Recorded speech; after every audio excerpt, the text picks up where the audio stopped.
enjogera egamba nti gutufudde Ssuuna Nabaziba oba gutufudde Ssuuna n'abaziba. Ayogerwako mu byafaayo ye Ssekabaka Magulunnyondo Kalema Kansinjo Ssuuna ow'Ewamala. Ssuuna owookubiri. Kabaka Ssuuna owookubiri yayagala nnyo abantu abayitibwa abaziba. Abaziba abo babeeranga eri mu bitundu by'e Tanzania era nga balina obwakabaka obwabwe obuladde era obuteredde. Kale abaziba baafuuka mikwano gya Kabaka Ssuuna era bajja nnyo mu Buganda ku mulembe gwa Kabaka Ssuuna oyo owookubiri. Naye baamusanga ali ku kibuga kye eky'e Kavule. Mu butuufu Ssuuna yayagala nnyo abaziba kuba baamuleetera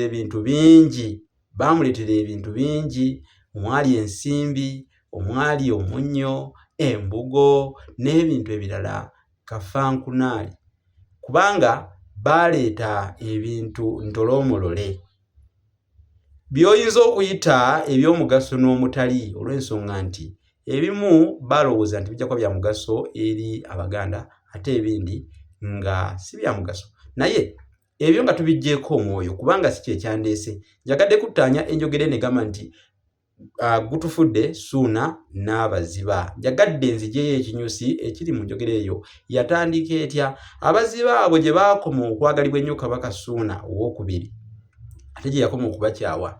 Lwaki? Baatuuka ekiseera ne batonera Kabaka Ssuuna embwa nga bagenderera kumusanyusa. Kino kyamunyiiza nnyo Kabaka Ssuuna n'asunguwala n'agamba nti bantonera batya embwa? Nze Kabaka omulamba. Waakiri baani mutonedde embuzi, endiga, ente oba ekirala naye embwa? Naye Kabaka Ssuuna kyataategeera nti embwa kaali kabonero ka mukwano eri oyo omuntu gw'oyagala ennyo. Era ewaabwe mu Bwakabaka oba mu buwangwa obw'abantu bano abaziba, omuntu gw'oyagala wamutoneranga mbwa nga akabonero akalaga nti omwagala nnyo, wamutoneranga mbwa. Kati kyebava basalawo bawe Kabaka Ssuuna embwa bagimutonere mu ngeri eyo. Naye kyamusunguwaza, kyamunyiiza nnyo era n'abakyawa nnyo n'abakyayira ddala. Kyebava bagamba nti gutufudde Ssuuna Nabaziba. Omukwano gw'abafu era abamu ku bo abajja mu Buganda ku mulembe gwa Kabaka Ssuuna battibwa. Kabaka Ssuuna yalagira abo abaamutonera embwa battibwe n'abo abajja n'abo abaamutonera embwa. Kale enjogera eyo n'etandikira awo nti gutufudde Ssuuna Nabaziba. Omuki? Omukwano. Kale kyogerwa nnyo ku muntu nga mubadde mwagalana oba ng'oli obadde omwagala naye ate omukwano ogwo ne gusasika oba ne guggwaawo n'olyoka omugamba nti munnange okuva n'olwaleero gutufudde Ssuuna Nabaziba oba gutufudde nga ogwa Ssuuna n'Abaziba. Kubanga abaziba baamutonera embwa, mukwano gwe yalina gye bali, okwagala kwonna ne kuggwaawo kyenkana n'atuuka n'okubatta. Kakati enjogera eyo n'etandikira awo, enjogera n'emerukira awo.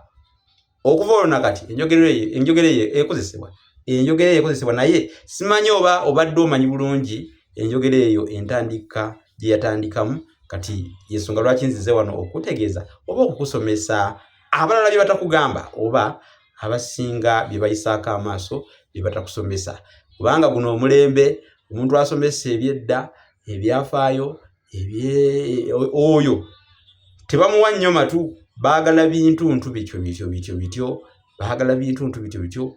Ani yavumye ani yanobye ewaani, ani yeeyambudde. Beeyambulira ku TikTok kuno ne batambuza agafaananyi n'ogamba nti omuntu adde atya ku TikTok ne yeeyambula mu lujjudde lw'abantu.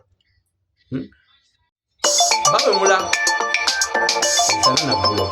Kale kankomekaawo kasita ensonga eyo egguse era mugitegedde bulungi.